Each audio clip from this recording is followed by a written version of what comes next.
Are you afraid to be yourself, that if you are, you may lose friendships or lose family members or lose people around you, or a sense that no one will get you or you won't fit in and you just feel trapped inside of yourself? Well, I want to share an experience with you that I've been going through this process actually myself. And it's been a really interesting 2 weeks. So what happened was about a couple of days ago, I decided in my group coaching program, which I'm in with other coaches, I decided just to be real for probably the first time ever.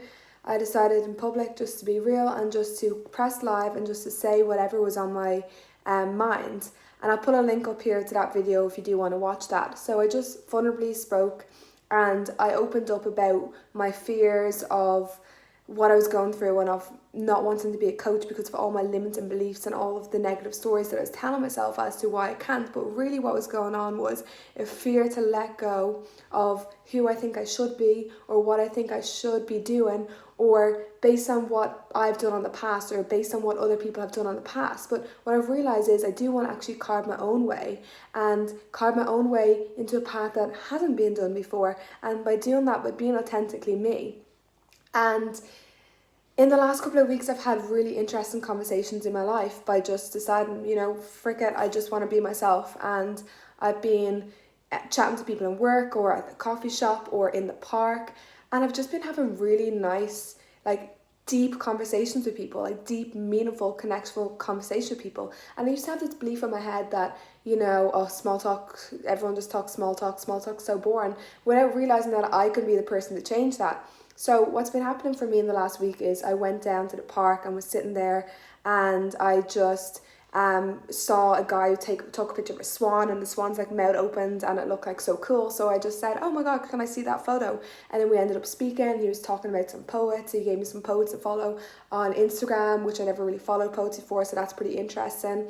And we just had a genuine, deep conversation just for a couple of moments, and then off he went.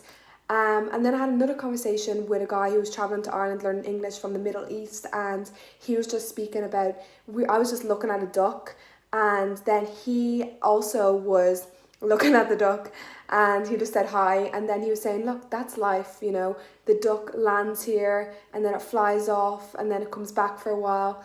And we were just observing that moment together and shared a couple of minutes conversation. And then there was another lady on the bus who was telling me about her going home, and she's going to watch Friends and she just needs some chill time.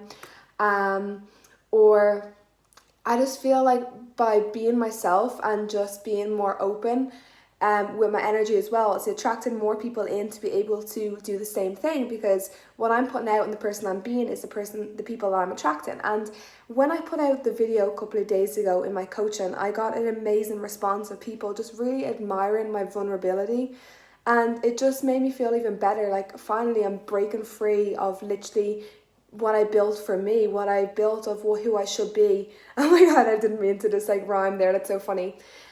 So basically just breaking free of the limits that I set on myself. I remember listening to an NF song, and he said something a couple of years ago about being in a prison but you have the key. And I was like, gosh, that seems to be a way that a lot of us live. It's we sit in our own prison, yet we have the key to our prison door, and the door is open. We can decide to shut it, but we can decide to open it at any time. And maybe sometimes we come out and we're brave, for lunch, or maybe we go outside the actual prison sometimes.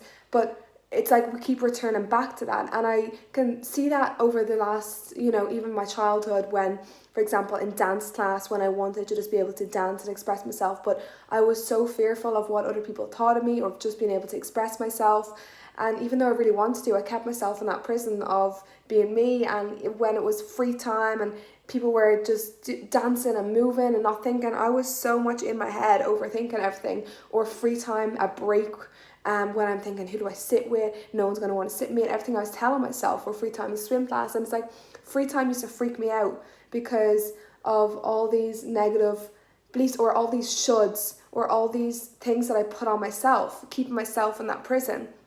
And I just got to a point in my life where I thought I was already free of that, because I've got you know, I've really progressed in many areas, from a shy kid who was super anxious all the time and just very emotional, very sad, and didn't feel heard or understood or expressed, to now who I am, and being able to turn up on a video and talk, and being able to travel, and having worked in like 6 different states in America, and having traveled Europe, and having worked as a personal trainer in hospitality, and now having my own business. I'm like, wow, it's been an incredible transformation.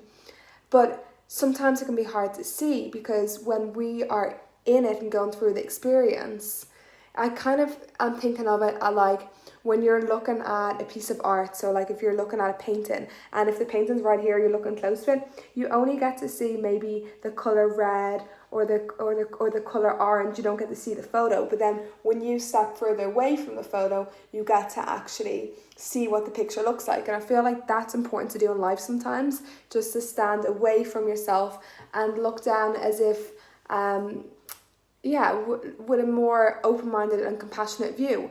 And it's been a really interesting week when I then posted that video also on my Instagram, and some people were saying to me, well, I don't think you should post this on your business page because you're putting yourself out there, and people maybe are not going to work with you because you're saying you don't know what you want, you don't have it together. And I thought about that, and I thought about taking it down, and I said no, because this is me, and this is my authentic self, and this is my journey.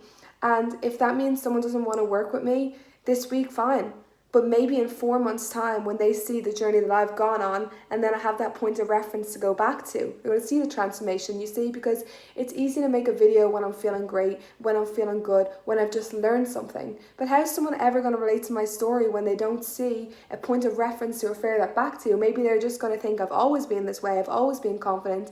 And the truth is, what really helped me when I was younger and going through my journey of trying to learn to be more confident, trying to just feel better, trying to just feel like I could be myself, what really helped me was seeing videos and seeing the transformation of other people, to realize that, wow, they were shy at once and now they're confident, or they had all this negative self-talk and now they're positive. This person also had limiting beliefs about being able to travel, or being able to set up a business, or being able to make a YouTube channel and have to done it. So I was like, it's so important to share the actual process.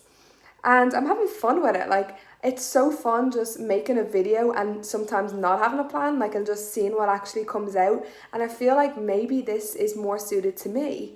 And how am I going to know if I don't learn through trial and error? But anyway, I just want to finish off this video giving you a couple of tips. If you're stuck somewhere and you're feeling like, I just want to free myself and I just want to be myself, where can I start with this journey? And a couple of things that have really helped me is actually just creating space to be alone, so you can actually be with yourself. Because if you're constantly around people, or constantly doing things, or constantly asking people for their opinions, then how do you know which one's even yours?